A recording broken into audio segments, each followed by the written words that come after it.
Stephen Curry had one of the greatest Olympic moments of all time. Dude hit 4 clutch threes the final 2+ minutes to win a gold medal. Every time it looked like France was a threat, he put them to sleep.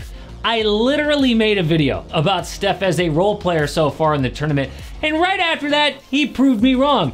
So many fun comments from Warrior fans. So I learned a harsh lesson.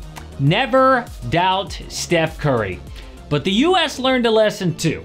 America ain't gonna dominate like before. It took everything they had to beat Serbia and France.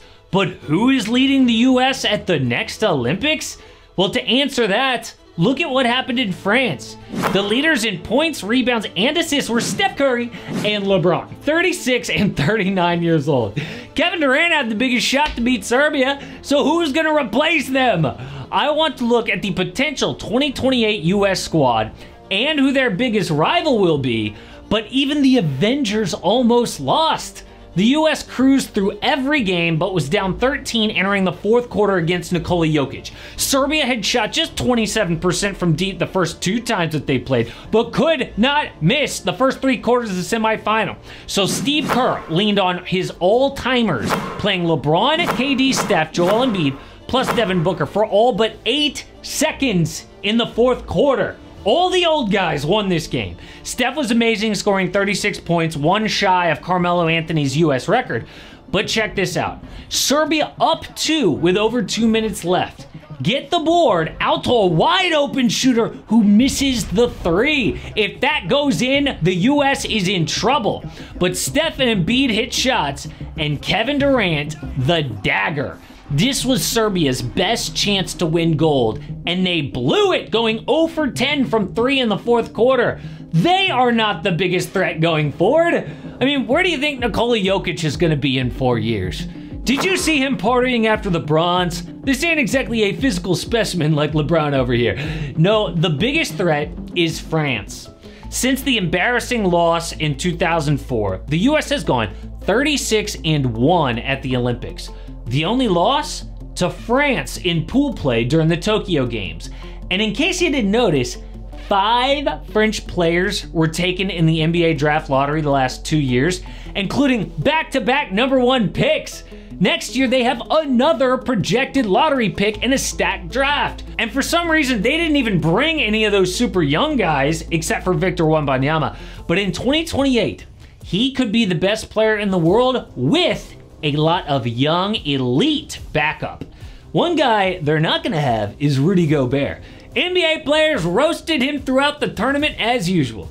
Shaq said he would be working at Walmart if he wasn't 7'1", and apparently the French coach agreed, because he shockingly benched the 4-time Defensive Player of the Year before their semifinal over Canada. Gobert was embarrassed about this, knew he was gonna get clowned, so he told the media, "Oh, I had finger surgery before the game." And you would think his coach would back him up, but no. Vincent Collet said, "Well, Canada plays small ball. I wanted Wemby starting at the 5. It wasn't surgery. It was just a shake. I mean, he had an MRI to be sure he's okay, but he didn't have surgery." Just had to make sure. Rudy Gobert is lying. But honestly, that is a good thing, because Wemby is obviously the future. In the 2028 Olympics, he will be 24 years old. The perfect time to clean up his mistakes. And yes, I know Vic had 26 points in the gold medal game, but he was not good enough in the biggest moments. For example, France went on a run entering the fourth quarter, but Wemby missed a big 3 that killed their momentum. US scored on the other end. Then, another missed 3 with 6:48 to go and a missed free throw. This was the exact opposite of Steph, who got better in the biggest moments. Vic, though, will hit those shots 4 years from now. But if there is a round 3 in the gold medal game, a 3 match of France versus the USA, who is playing for America? Well, let's go back to that list of 2024 players and get rid of the old guys. So let's drop everyone above 30. Not that it's impossible for a 34-year-old to play, but I just don't trust Joel Embiid and Anthony Davis's long-term health, and Derek White is replaceable. That leaves us with 5 players and 7 open roster spots. So who fills the 7? Well, everyone's 2028 age will be on the right. Honestly, first player off the board for me, Ja Morant. I know it's already a guard-heavy team, but he is one of the best American players, and he'll be in the middle of his prime.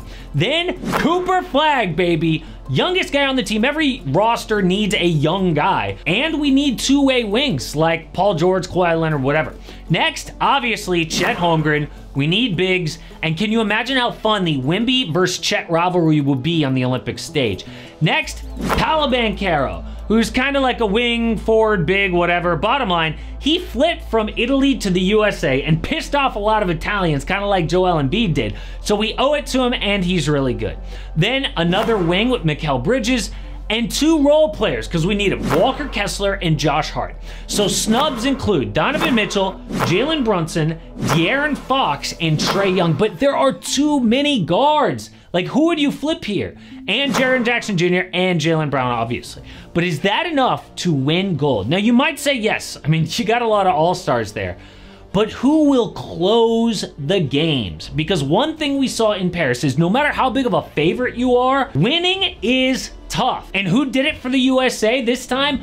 LeBron, Steph Curry, and Kevin Durant. Young guys who are not afraid of pressure. They would always calm down the game because they have been in huge spots winning championships.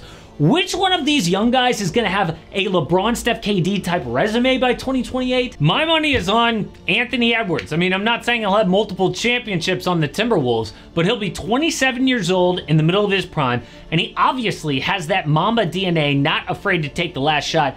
But you need more than one of those clutch guys. We just saw that here in Paris. Meanwhile, Wemby may be the best player in the world with legitimate backup. Like, imagine if in that semifinal, Nikola Jokic, best player in the world, right, was surrounded by high-level NBA talent in the Serbia game. It's a wrap. The US goes home. Now, in reality, at least one of the old guys is going to return for the US in 2028. And I know it sounds crazy, but like, how could LeBron turn down playing in his own backyard? He still looks like a top 10 player in the league.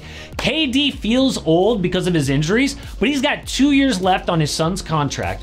All he would need to do is sign a 2-year extension, and he's still playing in 2028. Anthony Davis somehow has flipped the narrative about himself. Not only was he amazing at the Olympics, he has been healthy and dominant. I think ever since he stopped trying to be a shooter and just dominate in the paint, everything changed.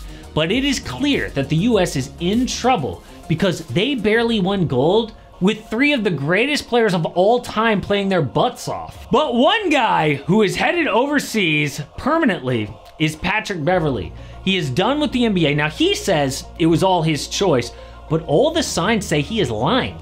Pat Bev actually got banned from the NBA.